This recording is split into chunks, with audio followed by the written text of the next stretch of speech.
नमस्कार साथियों, स्वागत है हमारा YouTube channel Bihar job news में। साथियों, बिहार एसएससी सीजीएल 4 के लिए खान सर के द्वारा चतुर्थ स्नातक स्तरीय परीक्षा के लिए जो प्रैक्टिस सेट निकाला गया है वो यही है, जिसमें कुल 28 सेट हैं, जिसमें 8 सॉल्व पेपर है, 20 प्रैक्टिस सेट हैं। उसी 20 प्रैक्टिस सेट में सेट 1 आज किया जाएगा। तो चलिए प्रैक्टिस सेट 1 का स्टार्ट करते हैं। यहाँ से देखिएगा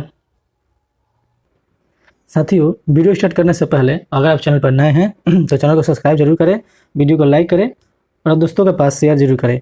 चलिए वीडियो को स्टार्ट करते हैं। पहला प्रश्न में जाते हैं। पहला प्रश्न क्या है आपका? उड़ीसा का उच्च न्यायालय कहाँ स्थित है? ऑप्शन है भुवनेश्वर, कटक, कोलकाता और चांदीपुर। इसका सही आंसर हो जाएगा कटक। उड़ीसा का उच्च न्यायालय कटक में स्थित है। इसका गठन 26 जुलाई 1948 में की गई थी। दूसरा प्रश्न लेते हैं। सतपुरा पर्वत से निकलकर अरब सागर में गिरने वाली नदी है, तो इसका सही आंसर हो जाएगा ताप्ती। ताप्ती नदी मध्य प्रदेश के बैतूल जिले में सतपुरा पर्वत से निकलती है और पश्चिम की ओर बहते हुए अरब सागर में गिरती है। अगला प्रश्न आ जाते हैं। लोकसभा में सामान्य कितने सत्र होते हैं? तो लोकसभा में सामान्य 3 सत्र होते हैं। पहला सत्र होता है पहला सत्र बजट सत्र। बजट सत्र फरवरी से मई तक रहता है। फिर उसका आता है मानसून सत्र, जो जुलाई से सितंबर तक रहता है। उसके बाद आता है शीतकालीन सत्र, जो नवंबर से फिर दिसंबर तक चलता है। और अगर आवश्यकता पड़ता है तो राष्ट्रपति के द्वारा विशेष सत्र की बुलावा की जा सकती है। तो अगला प्रश्न आ जाते हैं। ऐसे देखिएगा, क्षेत्रफल के अनुसार निम्नलिखित राज्यों का सही आरोही क्रम क्या है? इसका सही उत्तर हो जाएगा 4 का बी, यानी मध्य प्रदेश, उत्तर प्रदेश और आंध्र प्रदेश, फिर बिहार। क्षेत्रफल की अगर बात की जाए तो राजस्थान भारत का सबसे बड़ा क्षेत्रफल के अनुसार राज्य है। उसके बाद आता है मध्य प्रदेश, फिर आता है महाराष्ट्र। तो इसके निम्नलिखित के अनुसार पूछा गया था, इसलिए सही उत्तर हो जाएगा मध्य प्रदेश, उत्तर प्रदेश और आंध्र प्रदेश, तब बिहार। अगला प्रश्न आता है। आमतौर पर भारत के प्रधानमंत्री कौन होते हैं? तो इसका सही उत्तर हो जाएगा लोकसभा का सदस्य। राष्ट्रपति लोकसभा के सदस्य होते हैं, जो बहुमत दल के नेता होते हैं। अगला प्रश्न आते हैं। भारत में पुल सड़क निर्माण के लिए सरकार ने किस कंपनी के साथ अनुबंध किया है? तो इसका सही आंसर हो जाएगा तातिया कंस्ट्रक्शन, इसके साथ अनुबंध किया गया है। फिर अगला प्रश्न आ जाता है 7 नंबर में।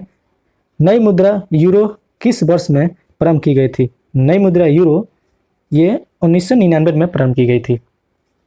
अगला प्रश्न में जाते हैं अब। फिर एक सेकंड, यहाँ से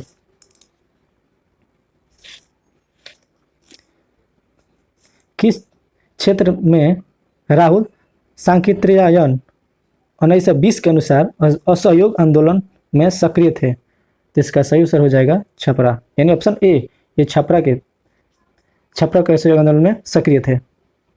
अगला प्रश्न लेते हैं। भारत किस देश के साथ अपनी सबसे लंबी अंतर्राष्ट्रीय सीमा साझा करता है? तो भारत अपनी सबसे लंबी अंतर्राष्ट्रीय सीमा बांग्लादेश के साथ साझा करता है। फिर 10 नंबर प्रश्न में जाते हैं। पंचायती राज का सबसे मुख्य भाग क्या होता है?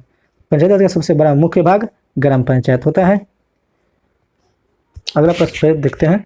उत्कल दिवस निम्नलिखित में से किस राज्य द्वारा मनाया जाता है? उत्कल दिवस उड़ीसा के द्वारा मनाया जाता है।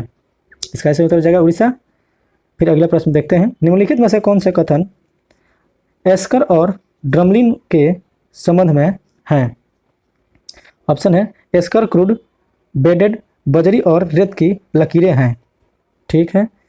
ड्रमलिन ज़्यादातर बेडन और मिट्टी के बने होते हैं, ये भी ठीक है। अंडे की टोकरी स्थलाकृति एस्कर युक्त इलाकों की विशेषता है, अच्छा ठीक।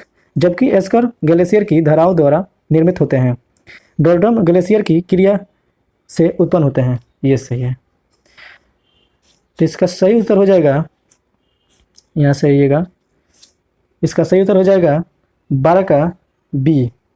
यहाँ से 1, 2 और 4 ये सही था, ये सही था और ये गलत था। 3 नंबर 4 सही था। ये 4 सही था। 1, 2 और 4 सही है। अगला प्रश्न आते हैं 13 नंबर में। पृथ्वी अपनी धुरी पर घूमती है तो कितनी घूमती है? इसका सही उत्तर हो जाएगा सी, 23 घंटे 56 मिनट और 4 सेकंड में पृथ्वी अपनी धुरी पर पूरी घूम जाती है। अगला प्रश्न देखते हैं, किस ग्रह को नीला ग्रह कहा जाता है? तो बताइए इसका, किस ग्रह को नीला ग्रह कहा जाता है? इसे पृथ्वी को नीला ग्रह कहा जाता है। पृथ्वी को नीला ग्रह इसलिए कहा जाता है क्योंकि अंतरिक्ष से देखने पर यह ग्रह नीला दिखाई देता है। पृथ्वी का लगभग 71% भाग पानी से ढका हुआ है, जो सूर्य की प्रकाश को अवशोषित करता है और नीला दिखाई देता है। पृथ्वी सौरमंडल का तीसरा निकटतम ग्रह है और यह जीवन का समर्थन करने वाला एकमात्र ज्ञात ग्रह है। फिर अगला प्रश्न देखते हैं हम लोग 15 नंबर यहाँ से। 1952 का वर्ष अंतर्राष्ट्रीय इतिहास में क्यों महत्वपूर्ण है? ठीक है, तो इसका सही आंसर हो जाएगा, आपका इसमें तो नहीं है, आगे देखते हैं यहाँ से।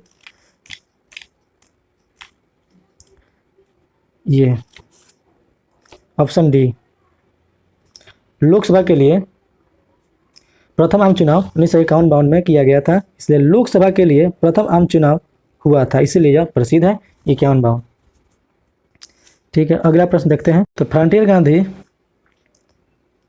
इसको कहा जाता है, अब्दुल गफ्फार खान को फ्रंटियर गांधी के नाम से जाना जाता है, इसका असली नाम भी है। 17 प्रश्न देखते हैं। 1923 से 28 के काल में भारतीय राजनीति में क्रांतिकारी कार्य गतिविधियों की पुनरावृत्ति का उदाहरण था। तो इसका सही उत्तर हो जाएगा ऑप्शन बी, गांधी जी द्वारा असहयोग आंदोलन का स्थगन। अगला प्रश्न देखते हैं 18 नंबर।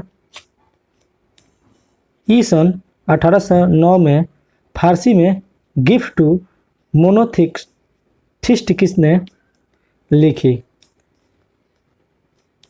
तो इसका ऑप्शन हो जाएगा, ऑप्शन सही आंसर राम मनोहर राय। इसका ऑप्शन सी हो जाएगा सही आंसर। 19 नंबर देखते हैं। एक नौकरी एक परिवार योजना किस राज्य की है? किस राज्य के द्वारा यह शुरू किया गया था? ऑप्शन है इसका सिक्किम, मध्य प्रदेश, मेघालय और बिहार। इसका सही उत्तर हो जाएगा सिक्किम।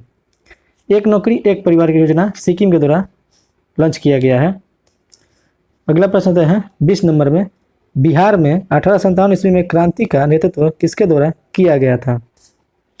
ये सब कोई जानता होगा। इसका सही उत्तर हो जाएगा ऑप्शन बी, वीर कुंवर सिंह। अगला प्रश्न देखते हैं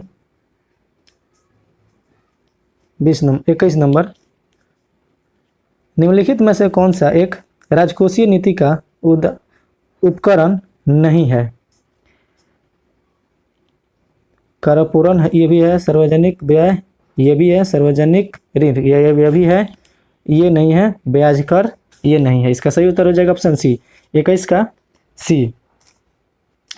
22 प्रश्न में आ जाते हैं हम लोग। असहयोग आंदोलन कब शुरू किया गया था? असहयोग आंदोलन 1920 में शुरू किया गया था।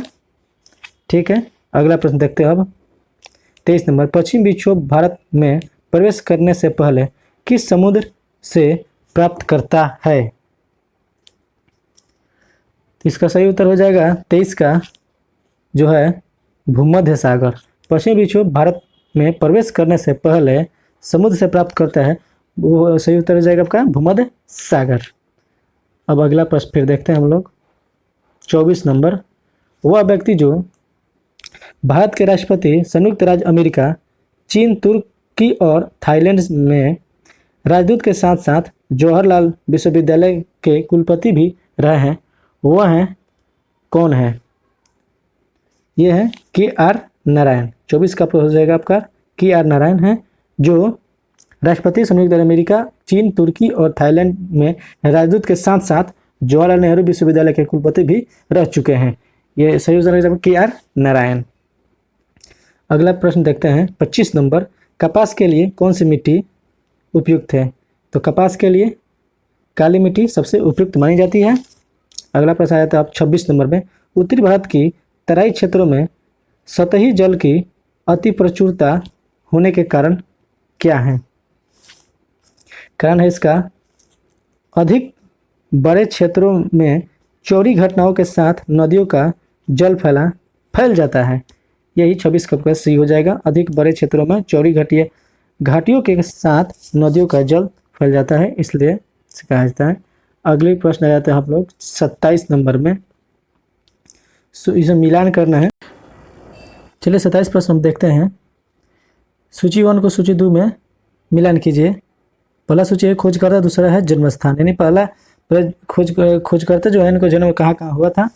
तो चलिए मिलान। क्रिस्टोफर कोलंबस, तो कोलंबस का जन्म इटली में हुआ था। ठीक। दूसरा है जैक्स कार्टियर, जैक्स कार्टियर का जन्म फ्रांस में हुआ था, यानी 1 के 3 और 2 के 4। ठीक है। सर फ्रांसिस ड्रेक का जन्म यूनाइटेड किंगडम में हुआ था। ठीक। मैगलन का जन्म पुर्तगाल में हुआ था। तो इसका आंसर हो जाएगा 3 4 और 2 1। ठीक है। और तो अगला आगे प्रश्न देखते हैं कि कौन सा ऑप्शन में दिया गया है। 3 4 2 1, 3 4 2 1। यहाँ से देखिए 3 4 2 1 ऑप्शन 1 में मिल गया। ऑप्शन 1 में यहाँ दिया गया, इसका मतलब 27 का ऑप्शन हो जाएगा ए, 3 4 2 1। अगला प्रश्न देखते हैं। किसी भी मानचित्र पर एक जैसे वर्षा वाले स्थानों को जोड़ने वाली रेखाएं क्या कहलाती है। तो इसे हम समवर्षा कहते हैं। मतलब कि जैसे वर्षा वाले स्थानों को जोड़ने वाली, जैसे एक ही समान वर्षा को जोड़ने वाली होती है। अगला प्रश्न देखते हैं। श्रमिक क्रांति किससे संबंधित है। श्रमिक क्रांति उद्यान कृषि से संबंधित है। अब देखते हैं 30 वाला प्रश्न। भारत रत्न विजेता भूपेन हजारिका निम्नलिखित क्षेत्रों में से किससे संबंधित है। तो ये भूपेन हजारी कला के क्षेत्र में प्रसिद्ध है। अगला प्रश्न जाते हैं 31 नंबर में। निम्नलिखित बंगाल के नवाबों में से प्लासी के युद्ध में अंग्रेजों से कौन पराजित हुआ। तो अंग्रेजों से सिराजदौला प्राप्त थे, मतलब कि क्या होता है, पराजित हुए थे। प्लासी के युद्ध 23 जून 1757 को हुआ था। यह युद्ध में ब्रिटिश ईस्ट इंडिया कंपनी और बंगाल के नवाब सिराजुद्दौला के बीच लड़ा गया था, और इसमें ब्रिटिश ईस्ट इंडिया कंपनी ने सेनापति रॉबर्ट क्लाइव का निर्णायक जीत हुई थी। इस युद्ध में भारत में ब्रिटिश साम्राज्य की नींव रखी गई और बंगाल पर ब्रिटिश नियंत्रण की शुरुआत को चिन्हित किया था। अगला प्रश्न देखते हैं 32 नंबर। किस भारतीय योजना का उद्देश्य था तीव्र, अधिक समावेश और सतत वृद्धि। यह थे 12वीं पंचवर्षीय योजना। ठीक है। इसकी शुरुआत 12वीं पंचवर्षीय योजना, भारत की 12वीं पंचवर्षीय योजना 2012 से 2017 तक मुख्य थी, लेकिन 2014 में इसका नाम बदलकर योजना योग कर दिया गया। नीति योग, योजना का नाम बदलकर नीति योग कर दिया गया। तब अगला प्रश्न देखते हैं 33 नंबर। कांग्रेस के 1929 में लाहौर अधिवेशन में निर्णय लिया गया था। तो निर्णय लिया था पूर्ण स्वराज की प्राप्ति के लिए निर्णय लिया गया था, ना 33 का सी हो जाएगा। चलिए अगला प्रश्न देखते हैं। झारखंड राज्य। तो चलिए वीडियो को यहीं पर रोक देते हैं। साथियों अगर आपको वीडियो अच्छी लग रही है तो प्लीज़ कमेंट में बताइएगा कि कैसी लग रही है। तो वीडियो को पूरा 150 प्रश्न है, हम 150 प्रश्न कराएंगे, तो आप लोग कमेंट में जरूर बताइएगा। अगर आप चैनल पर नए हैं तो चैनल को जरूर सब्सक्राइब करें और वीडियो को लाइक करें। तो चलिए मिलते हैं अगले वीडियो में, तब तक के लिए धन्यवाद।